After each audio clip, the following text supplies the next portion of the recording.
Alors, le texte qui va nous accompagner durant notre temps de prédication est 2 Pierre 3 au verset 18. Est-ce que tu peux dire à ton voisin 2 Pierre 3, verset 18? Tourne-toi vers un autre voisin et dis-lui 2 Pierre 3, verset 18 se trouve dans l'Ancien Testament. Ah, l'évêque a des fils et des filles qui méditent la parole de Dieu ce matin. Personne n'a répété. Est-ce que vous pouvez acclamer pour vous?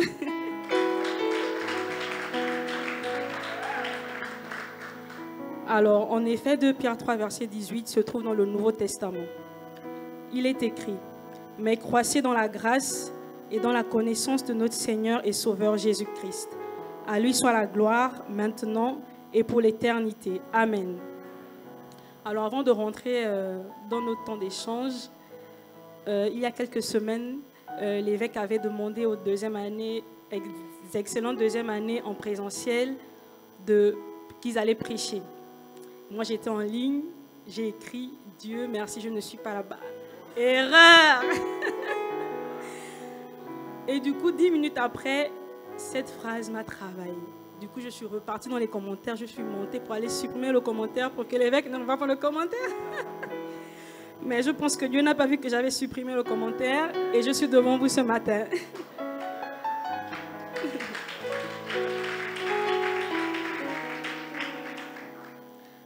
Alors, dans cette lettre de Pierre, nous voyons qu'il s'adresse aux chrétiens de l'Asie mineure. Et en ce temps-là, on se rend compte que les chrétiens étaient persécutés par des non-croyants qui avaient clairement l'objectif de pouvoir détruire les chrétiens et détruire l'Église. Mais ils avaient également des fortes oppositions dans l'Église où il y avait la propagation des fausses doctrines.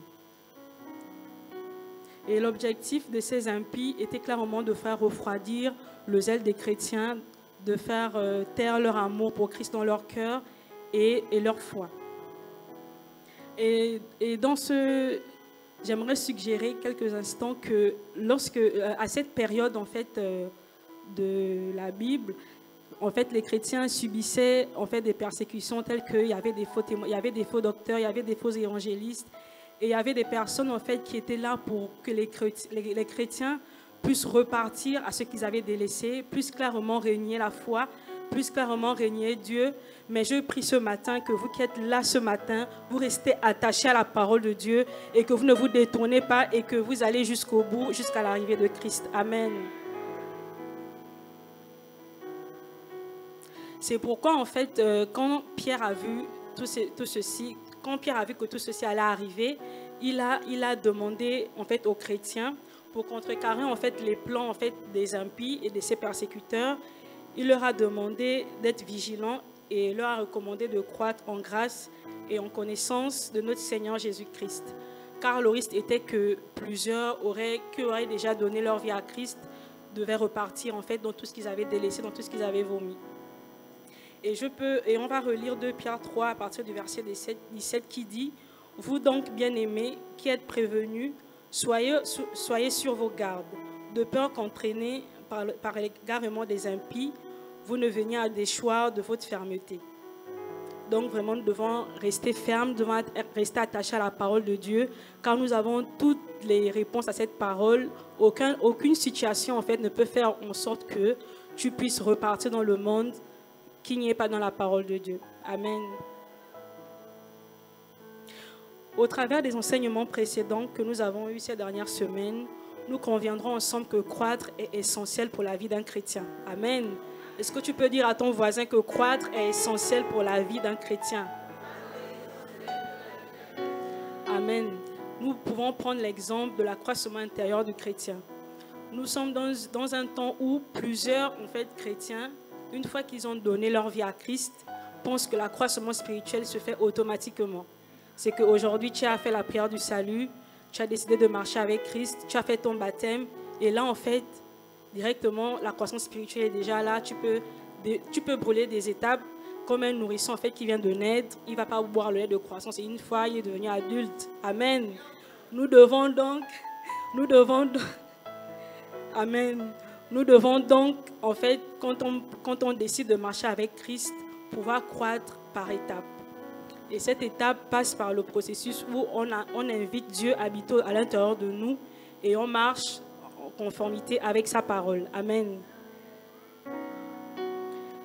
Dans le Larousse, le verbe croître renvoie à des termes tels que se développer jusqu'à maturité, augmenter ou encore s'intensifier. D'autre part, il tire son origine du mot grec oxano qui signifie augmenter, devenir plus grand ou encore pousser. Amen. Comme dans tout processus de la vie chrétienne ou bien dans la conception humaine que nous avons dans le monde, en fait, une personne qui croit, c'est une personne qui a des biens matériels. C'est-à-dire, il a des comptes en banque qui sont garnis, il a des grandes maisons, il a des entreprises qui sont un peu implantées partout. Dans le langage du monde, on dit souvent, c'est une personne qui a percé. Amen. On dit c'est une personne qui a percé parce qu'il est stable, en fait, dans sa vie, dans le monde. Je vais ouvrir une parenthèse en disant que je ne dis pas que ces choses sont mauvaises pour les chrétiens. D'autant plus que l'or et l'argent appartiennent à notre Dieu, alors nous devons aspirer à ces choses.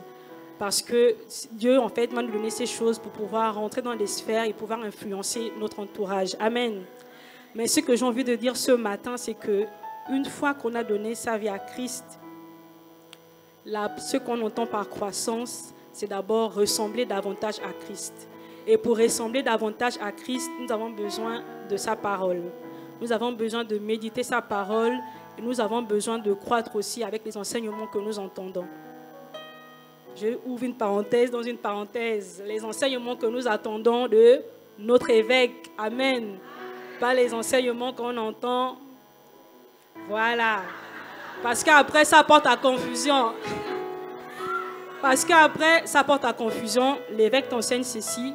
Tu écoutes un autre dire comme ça. Et là, tu es perdu. Tu te demandes, mais finalement, qui dit la vérité, qui ne dit pas la vérité. Amen.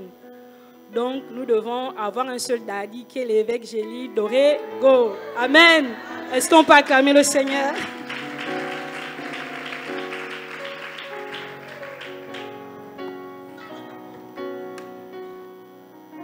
Amen.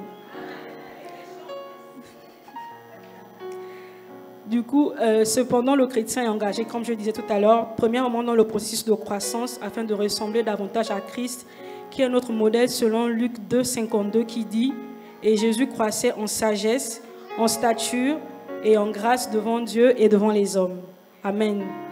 Nous sommes donc tous appelés à croître en Christ.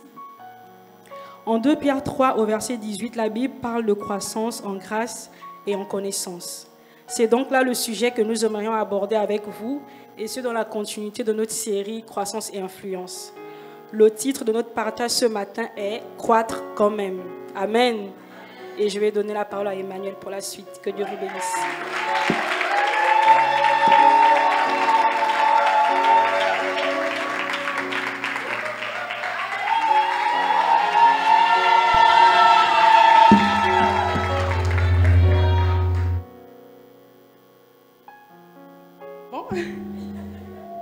Vous m'entendez? Ah oui.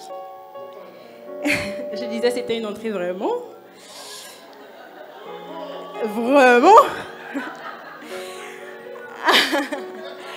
Alors, en tant que provider en ligne, je suis consciente que la plupart d'entre vous ne me connaissent pas. Bon. Mais nous aurons le temps de faire connaissance pour ceux qui ne me connaissent pas. Alors, comme vient de dire Mirabel, notre texte de base est dans 2 Pierre au chapitre 3, verset 18. Mais si nous lisons tout le chapitre 3, nous nous rendons compte que Pierre, en fait, donne des recommandations sur les attitudes que nous devons avoir pendant la fin des temps. De façon large, il recommande aux chrétiens de l'époque d'être vigilants et de rester fermes. Et je crois ce matin que les recommandations sont aussi pour nous aujourd'hui, d'autant plus que nous vivons dans un monde ou dans une société où les libertés d'expression donnent lieu à tout vent de doctrine et tout vent de pensée. Mais si nous nous concentrons sur le verset 18 de la seconde épître de Pierre en son chapitre 3, Pierre demande de croître en grâce et en connaissance. Et je vous propose de voir avec moi les 4 raisons pour lesquels il est essentiel de croître en grâce et en connaissance. Premièrement, je voudrais qu'on lit ensemble dans 2 Pierre au chapitre 3, du verset 16 au verset 18.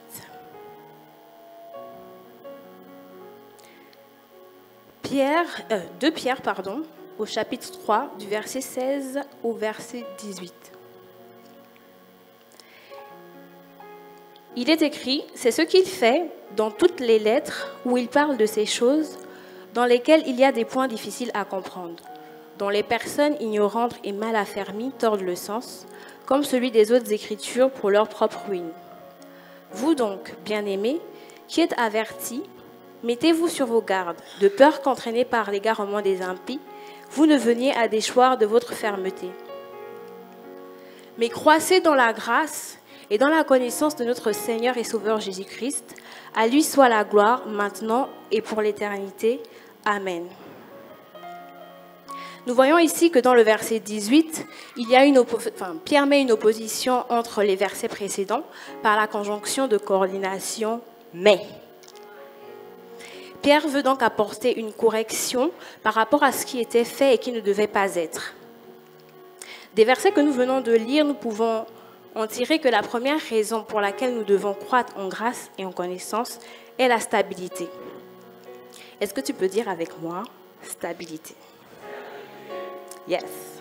Croître en grâce et en connaissance nous permet donc d'être stables dans les doctrines bibliques et dans la foi. En effet, plus nous augmentons dans la connaissance de Christ au travers des Écritures, plus nous serons capables de reconnaître les faux enseignements et de nous en détourner. Aussi, croître nous permet de découvrir de plus en plus Dieu et ses promesses, notamment celles de son retour, et cela produit en nous la foi et la persévérance. En plus de la stabilité donc, dans la doctrine biblique et dans la foi, la deuxième raison pour laquelle nous devons croître en grâce et en connaissance, c'est pour plaire à Dieu. Colossiens 1 au verset 9 et 10 témoignent de ce que la connaissance nous permet de marcher d'une façon digne qui est agréable à Dieu. Et dans 1 Thessaloniciens au chapitre 4 et au verset 1, Paul nous invite à marcher de progrès au progrès dans une conduite qui plaît au Seigneur. En somme, croître en grâce et en connaissance permet de nous réajuster de mieux en mieux pour marcher dans une conduite qui plaît à Dieu. Et ce, pour la gloire de Dieu. Amen. La troisième raison est que nous avons besoin de grandir en connaissance et en grâce pour vivre. J'aurais besoin, s'il vous plaît, que l'un d'entre vous puisse prendre Jean, chapitre 17, verset 3. Et une autre personne peut se préparer à lire Osée 4 au verset 6. Donc une première personne pour Jean 17 au verset 3 et une autre personne pour Osée 4 au verset 6.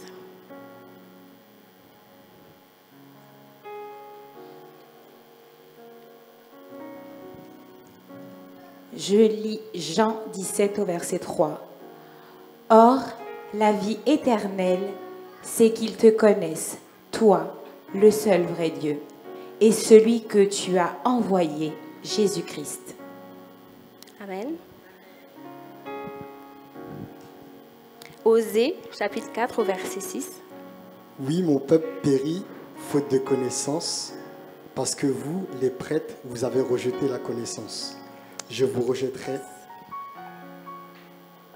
et vous ne serez plus mes prêtres. Vous avez oublié la loi de votre Dieu, moi aussi à mon tour, j'oublierai vos enfants. Amen. La vie éternelle est qu'ils te connaissent, toi. Et mon peuple périt faute de connaissance. De ces deux lectures, nous voyons que la vie est rattachée à la connaissance. La vérité est que si tu ne grandis pas dans la connaissance, tu meurs. La vérité, c'est que si je ne grandis pas dans la connaissance, je meurs. Et de façon collective, si nous ne grandissons pas dans la connaissance, nous mourrons. Parce que nous sommes le peuple de Dieu. Individuellement et collectivement, nous sommes le peuple de Dieu. Et nous avons besoin de grandir dans la connaissance des Écritures pour avoir toutes les ressources et toutes les substances nécessaires pour nous propulser jusque dans l'éternité. Et je prie que cela soit ton partage au nom de Jésus. La quatrième et dernière raison que je veux partager avec vous ce matin est que nous sommes appelés à croître en grâce et en connaissance parce que nous sommes des imitateurs. Dans Luc 2 au verset 52, il est dit que Jésus croissait en sagesse, en stature et en grâce. Et en tant que vrai chrétien, notre modèle c'est Jésus-Christ. Et en tant que bon imitateur, on copie tout. Je vais répéter pour ton voisin qui était un peu distrait. Donc, en tant que bon imitateur, on copie, c'est ça. Et donc, à l'image de Jésus, nous devons croître en grâce et en connaissance parce que nous sommes de bons imitateurs. Maintenant, j'aurais besoin que tu te tournes vers un voisin de confiance. Il peut être à gauche, il peut être à droite. Il peut être devant, il peut être derrière. Mais trouve-toi un voisin de confiance. Vous avez serré votre voisin. Attrapez-le bien fort. Et maintenant que tu as ton voisin de confiance, dis-lui ceci. J'ai besoin d'être stable. Je dois plaire à Dieu. Je veux vivre. Et parce que je suis un bon imitateur, je vais croître. Est-ce qu'on peut le reprendre? Voisin, j'ai besoin d'être stable. Je dois plaire à Dieu. Je veux vivre. Et parce que je suis un bon imitateur, je vais croître. Amen.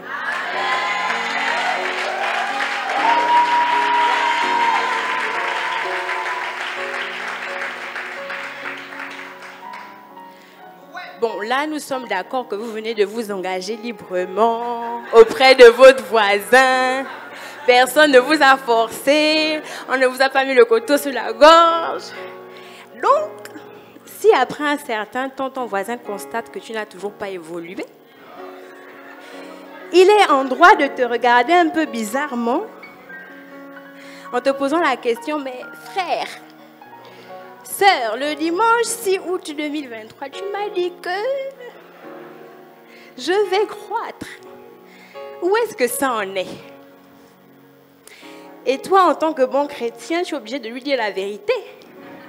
Que là, tu vois, bon, je n'ai pas grandi. Et quand je visualise la scène, franchement, c'est pas chic.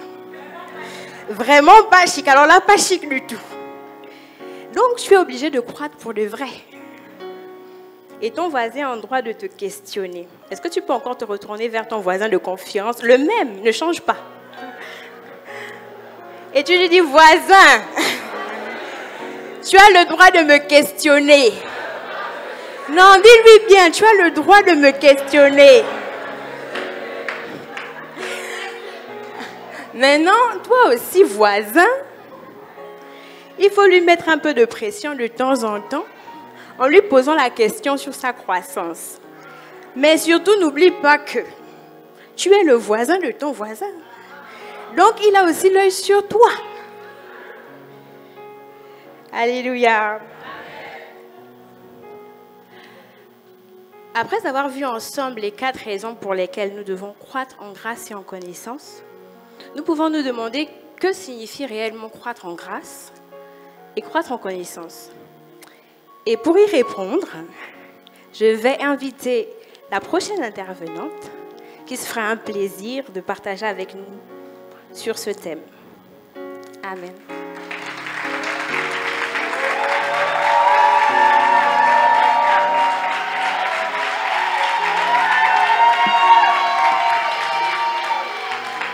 Alléluia.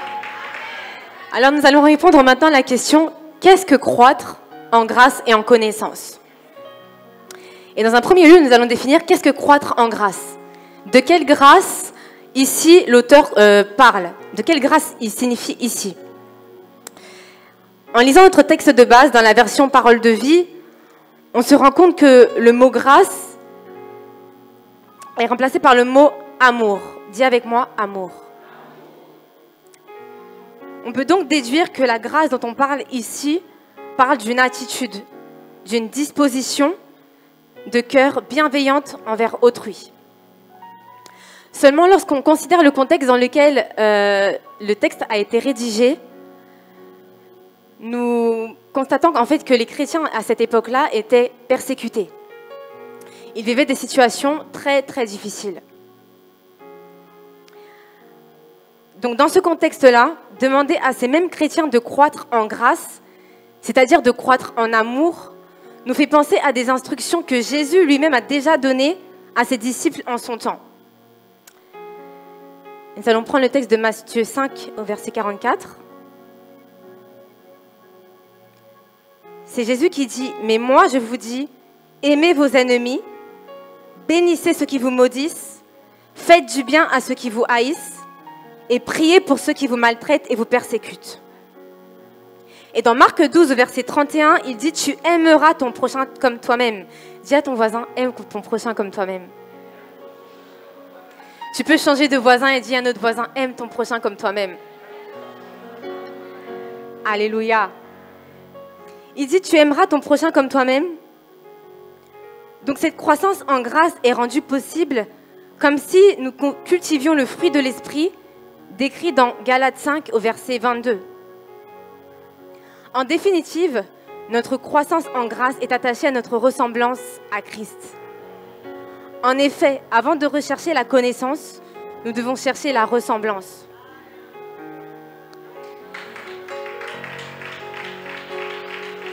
Alléluia. Nous voyons dans ce contexte en fait que les disciples étaient persécutés. Et nous, dans nos vies de tous les jours, nous pouvons être persécutés.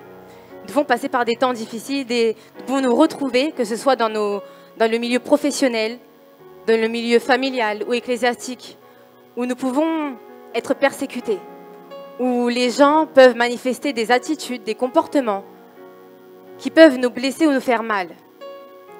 Et c'est dans ces moments-là que Dieu dit « Croissez en amour ». Alléluia. Lorsque tu es critiqué, crois en amour. Lorsque on te blesse, crois en amour. Lorsque c'est compliqué, crois en amour. Lorsqu'on te parle mal, crois en amour. Lorsque ton frère, ta soeur ne te dit pas bonjour, crois en amour. Alléluia. Maintenant, nous allons voir qu'est-ce que croître en connaissance. Qu'est-ce que croître en connaissance? Et pour ce faire, nous allons prendre Éphésiens 4, verset 18. Si quelqu'un peut le prendre et le lire, s'il vous plaît.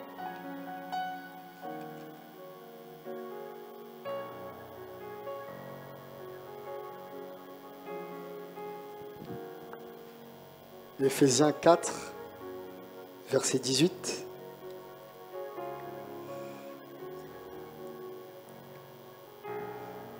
Ils ont l'intelligence obscurcie, ils sont étrangers à la vie de Dieu à cause de l'ignorance qui est en eux, à cause de l'endurcissement de leur cœur. Amen. Amen. Ce verset nous enseigne que l'une des causes du fait d'être étranger à la vie de Dieu, c'est l'ignorance. Dis avec moi, ignorance. Déclare avec moi ce matin que l'ignorance est chassée de ma vie au nom de Jésus. Alléluia.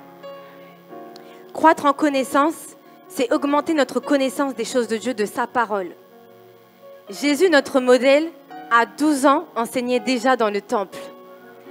Et lorsqu'il va être tenté dans le désert, Jésus va répliquer par la parole. Dis avec moi la parole.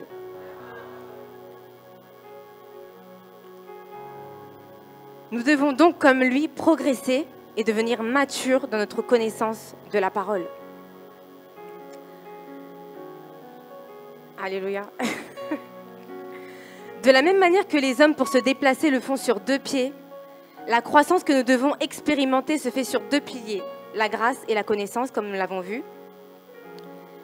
La grâce ici traduit la joie, la douceur, la tendresse, comme nous l'avons vu dans Galates 5, au verset 22, qui parle des fruits de l'esprit. Cela renvoie à être gracieux dans le discours. Dis avec moi, je dois être gracieux dans mon discours. Tourne-toi vers un autre voisin et dis-lui, je dois être gracieux dans mon discours. Alléluia. Parfois, le défaut, ce n'est pas tant la connaissance, mais c'est plutôt l'attitude qui accompagne notre connaissance. Croître en grâce, c'est donc progresser, augmenter dans la manière de parler, de se comporter et être favorable envers autrui. Alléluia. Dans Matthieu 23 au verset 23, la Bible s'adresse en ces termes à des gens qui sont pourtant censés posséder la connaissance des choses de Dieu.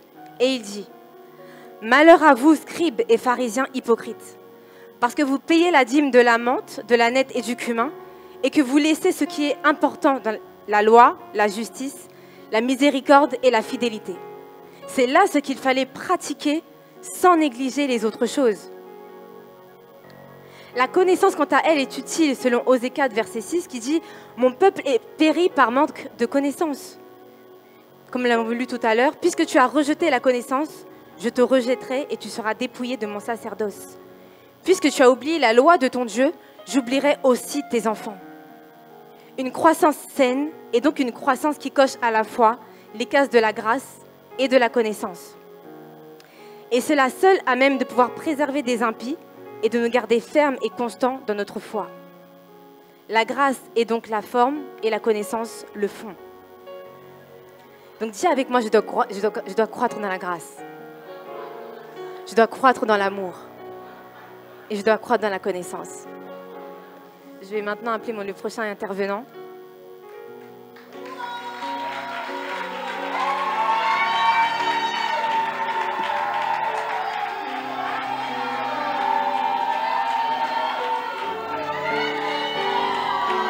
Bonjour à toutes et à tous. Est-ce que vous savez quand même que quand vous faites ça, la pression dont l'évêque parlait tout à l'heure augmente?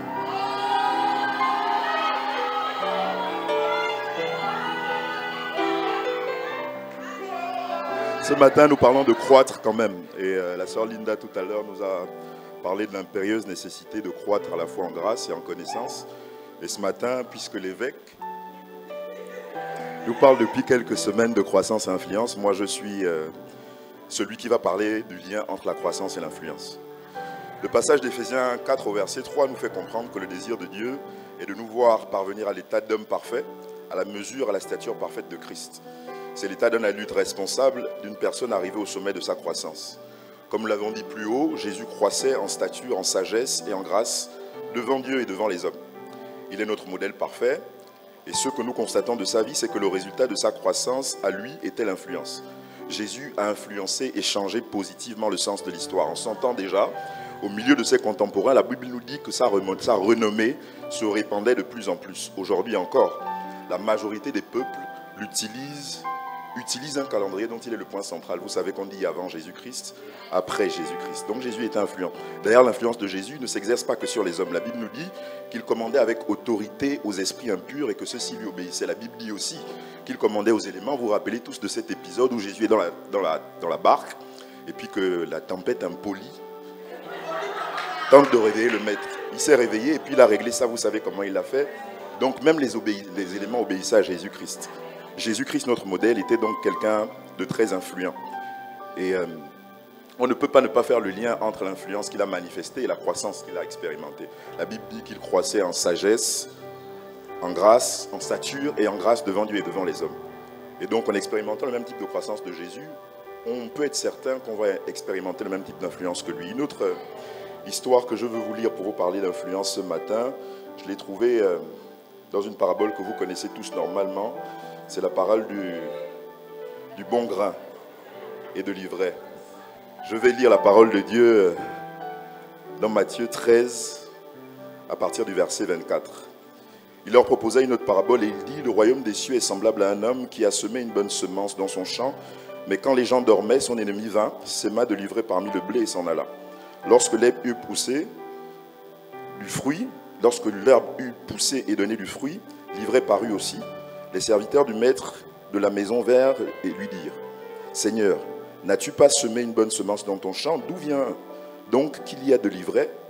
Il leur répondit: c'est un ennemi qui a fait cela. Et les serviteurs lui dirent: veux-tu que nous allions l'arracher? Non, dit-il, de peur qu'en arrachant l'ivraie, vous ne déraciniez en même temps le blé.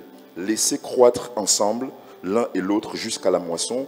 Et à l'époque de la moisson, je dirai au moissonneur, arrachez d'abord l'ivraie et liez-la en gerbe pour la brûler, mais assemblez le blé dans mon grenier.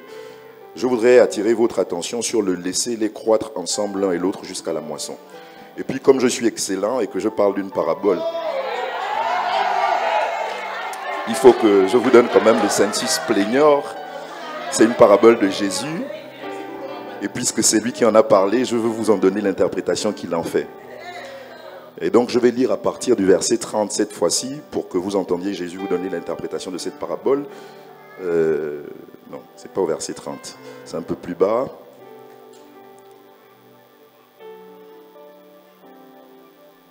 Ok.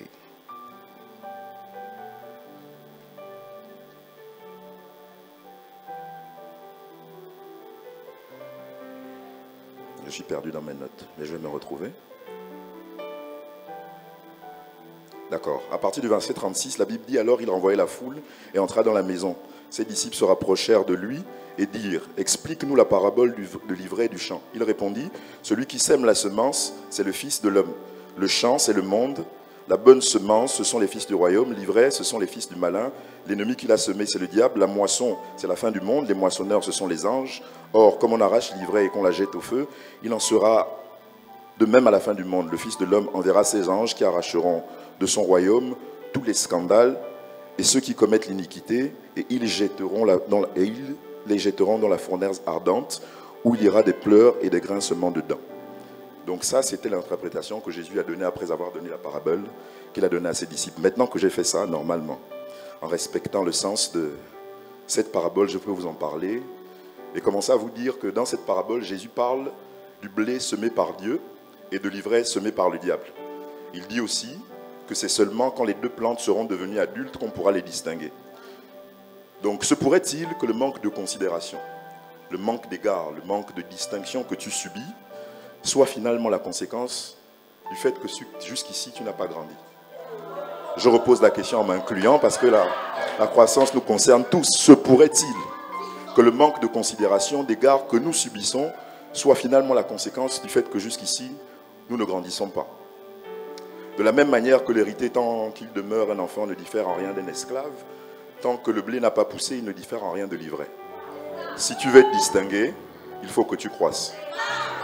Et puis j'ai quand même envie de te faire remarquer que pendant que toi, le blé, tu ne grandis pas, l'ivraie continue de croître et d'occuper la place. Pendant que les chrétiens se limitent eux-mêmes, restreignent leur champ d'action, les impies, eux, se déploient partout, même au milieu de nous. Et il y a urgence à ceux que nous prenions conscience que si même l'ivraie semée par le diable, c'est ce que Jésus a dit en interprétant la parabole, l'ivraie était semée par le diable. Si l'ivraie semée par le diable se multiplie et croît, la croissance pour nous qui disons être la semence de Dieu n'a pas d'autre option que de croître. En simple, si ce que le diable a planté pousse, il n'y a pas de raison que ce que Dieu a planté ne pousse pas.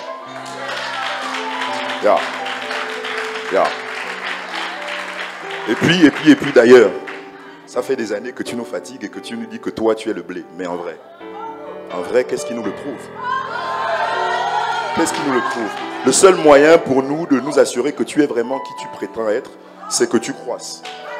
Mon conseil pour toi ce matin, crois, alors on y verra plus clair sur ce que tu es réellement.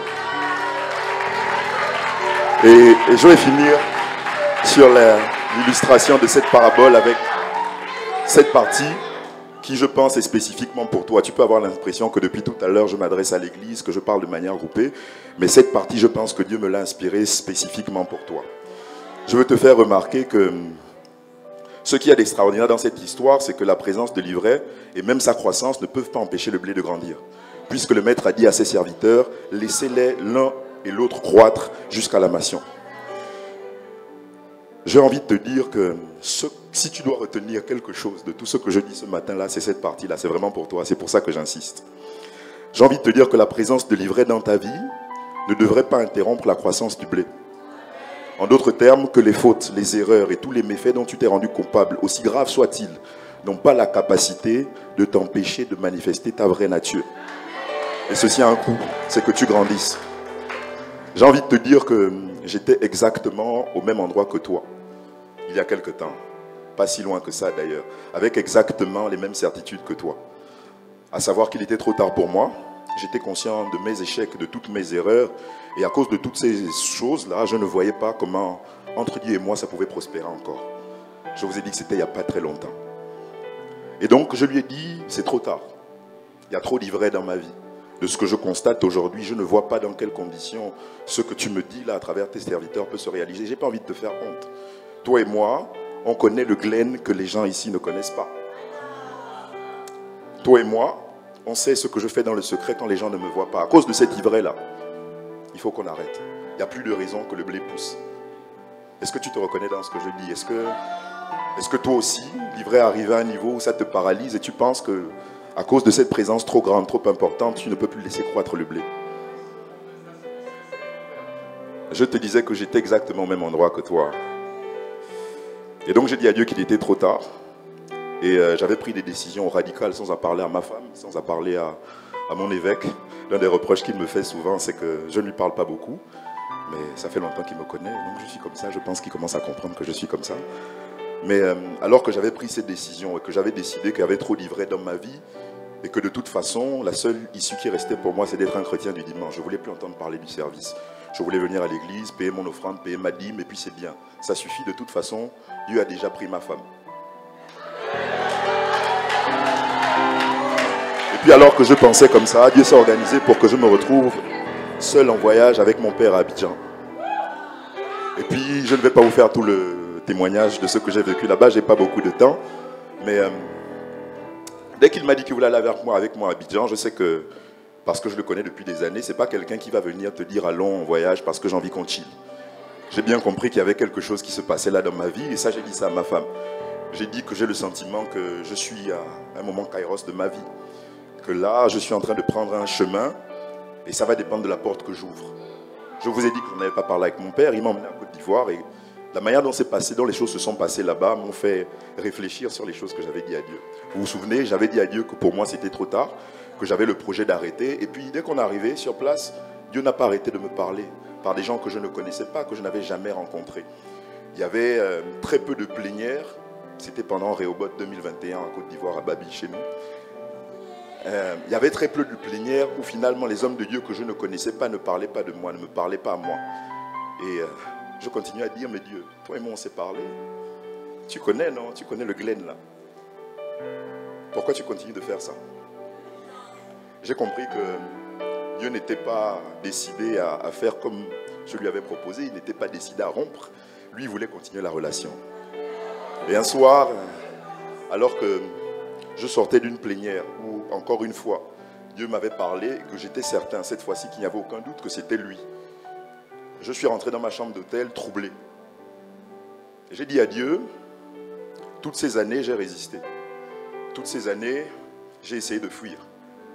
Mais si connaissant ce que tu connais de moi, si connaissant tout l'ivraie qu'il y a dans ma vie, ça ne t'influence pas, ça ne te pressionne pas, et que tu veux toujours que je te serve, je n'ai plus de raison de te dire non. Je n'ai plus de raison de te dire non. J'ai décidé que si Dieu n'était pas impressionné par l'ivraie dans ma vie, moi non plus, je ne le serais plus. S'il a considéré que ce n'était pas un motif suffisant pour abandonner les champs que je suis, moi non plus, je n'abandonnerai pas. Et je te raconte toute cette histoire parce que je veux te dire ce que mon père m'a dit quand je suis finalement allé le voir. C'est pour ça que je te raconte tout ce que je te raconte. C'est ce que Dieu m'a dit de te dire, ce que lui m'a dit. Donc quand j'ai fait ce constat-là et que je suis allé voir mon père parce que je savais qu'ayant dit ce que j'avais dit à Dieu, je ne pouvais plus dormir comme ça, il fallait une preuve, il fallait que je bâtisse un hôtel. J'ai pris mon portefeuille et tout l'argent qu'il y avait là-dedans. Je suis allé cogner à la porte de la chambre de mon père et on s'était déjà dit bonne nuit. Il était déjà en tenue pour dormir, il ne m'attendait plus. Quand je suis rentré, je ne lui ai pas expliqué tout ce qui faisait que j'avais décidé ce que j'avais décidé. Je n'ai pas fait une repentance où j'étais en larmes. La seule chose que je lui ai dit, et j'étais sincère, c'est que moi, je ne sais pas, je ne comprends pas bien tout ce que vous dites, que vous voyez là quand vous me voyez, parce que moi je me connais, comme vous, vous ne me connaissez pas. Mais j'ai décidé de faire confiance à ce que Dieu t'a dit à toi. Même si moi je ne comprends pas, même si ce n'est pas clair pour moi, le choix que je veux faire aujourd'hui, c'est de faire confiance à ce que Dieu a dit sur ma vie par ta bouche à toi. j'ai donné mon offrande, je me suis mis à genoux pour prier. Et c'est ça que Dieu m'a dit de vous dire. Et alors que je pensais que c'était trop tard, alors que je pensais que ce n'était plus pour moi, je disais, Seigneur, fais avec quelqu'un d'autre. Mon père a ouvert la bouche et les premiers mots qu'il a prononcés, c'est « Ah, il n'est pas trop tard. » Il n'est pas trop tard. Il n'est pas... Il n'est pas trop tard. C'est ça que je suis venu te dire ce matin. C'est ça que Dieu m'a dit de te dire. Il n'est pas trop tard.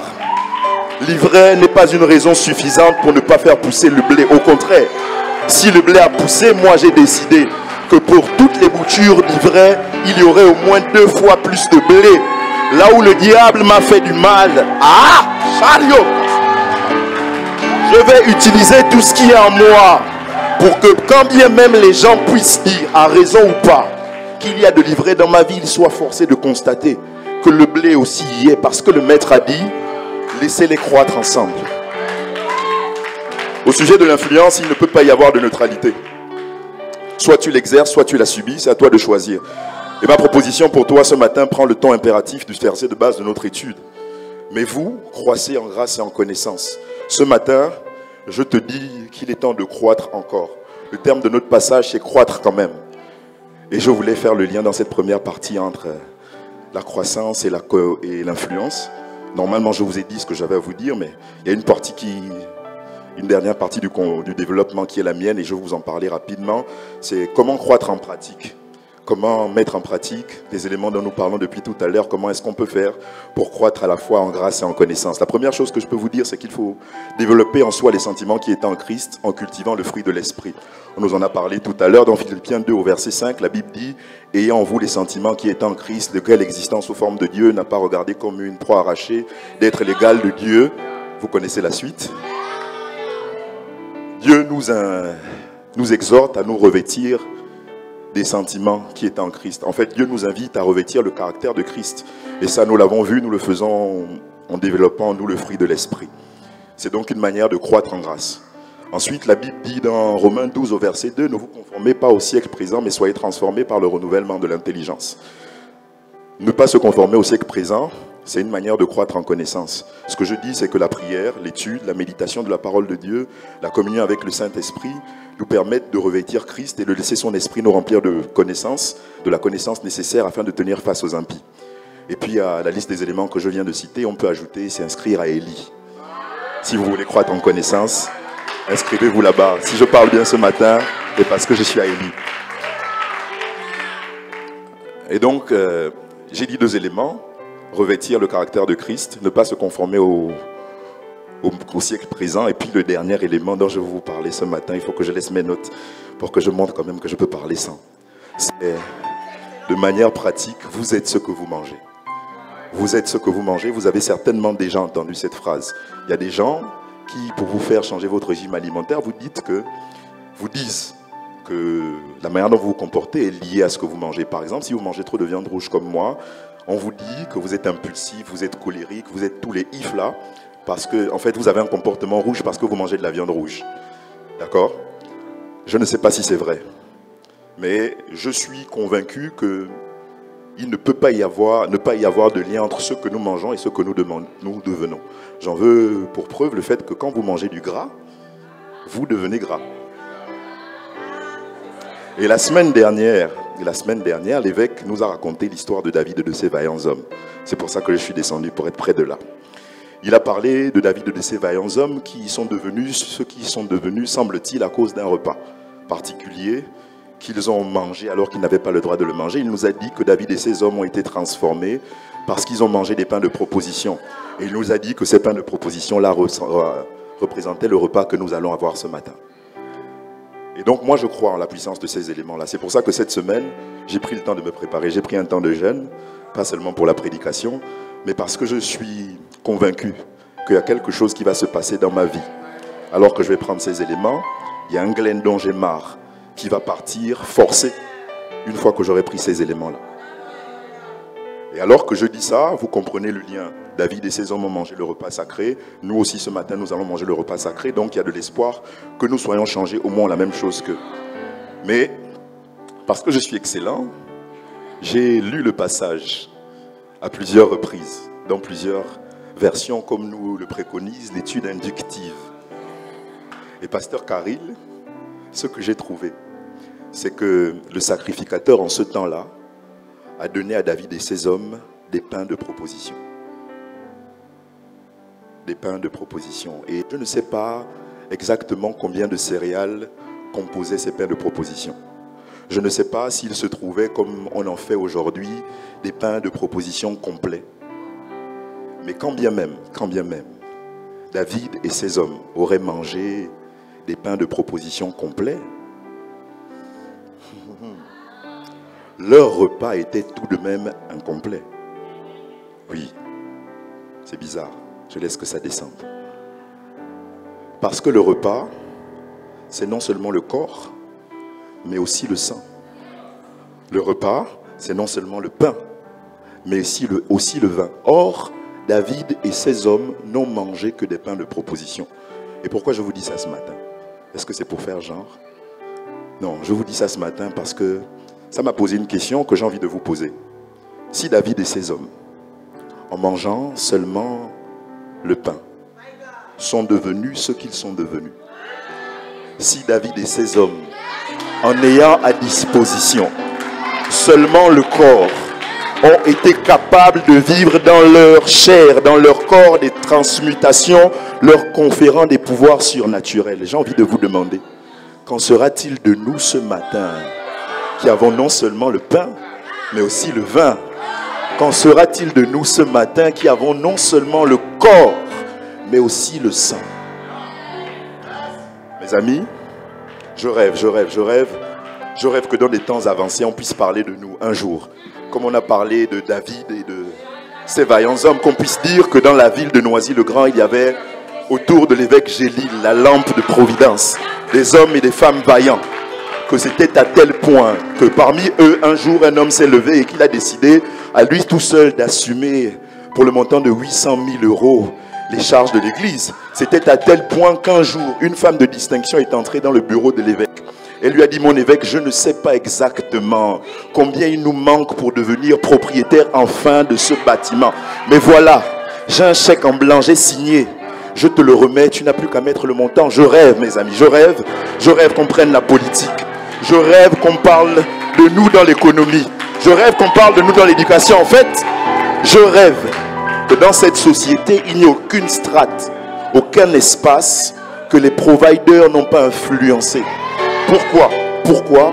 Parce qu'un dimanche 6 août 2023, ils ont mangé le corps et ils ont bu le sang. Si nous devenons ce que nous mangeons, en mangeant le corps et le sang, nous devenons comme Christ. Et devenus comme Christ, nous sommes rendus capables d'expérimenter la croissance comme lui.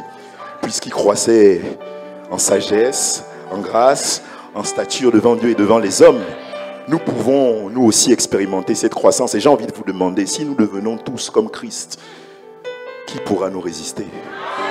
Si nous devenons tous comme Christ, qu'est-ce qui sera impossible pour nous? Et je vais finir par ça. Chez nous en Côte d'Ivoire, à Babi, mon père, pour signifier que l'ennemi en face ne représente aucune menace, on dit: devant ces maïs. Est-ce que tu peux dire ça à ton voisin pour moi ce matin? Devant ces maïs. Dis-le à notre voisin: devant ces maïs. Effectivement, si nous devenons tous à l'image et à la ressemblance de Christ, il ne fait aucun doute que devant là même, ces maïs. Que Dieu vous bénisse. Je passe la parole à Kevin pour la conclusion.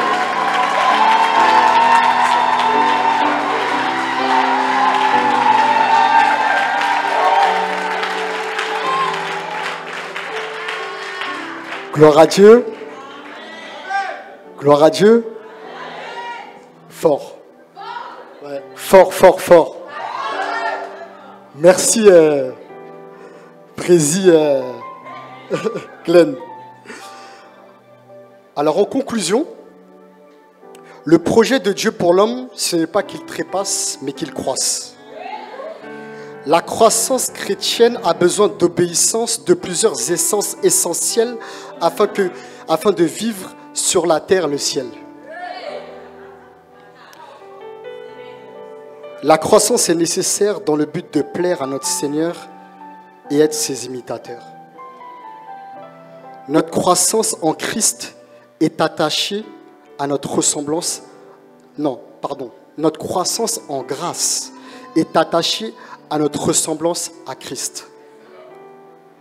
Avant de chercher connaissance, nous devons chercher ressemblance.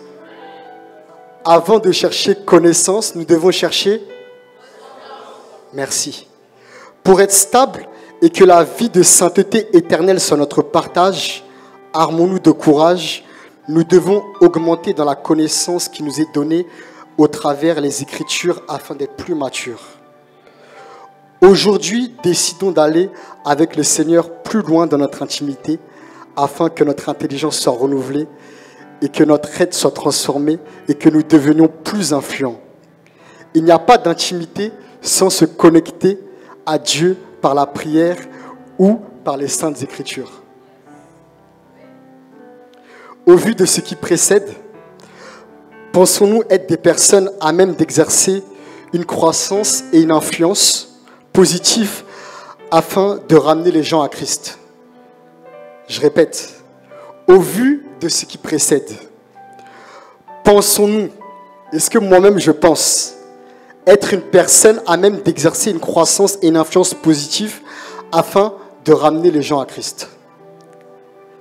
Dieu peut-il compter sur nous, sur moi, en ces temps de la fin? C'est avec ces questions que j'aimerais qu'on puisse se lever et prier.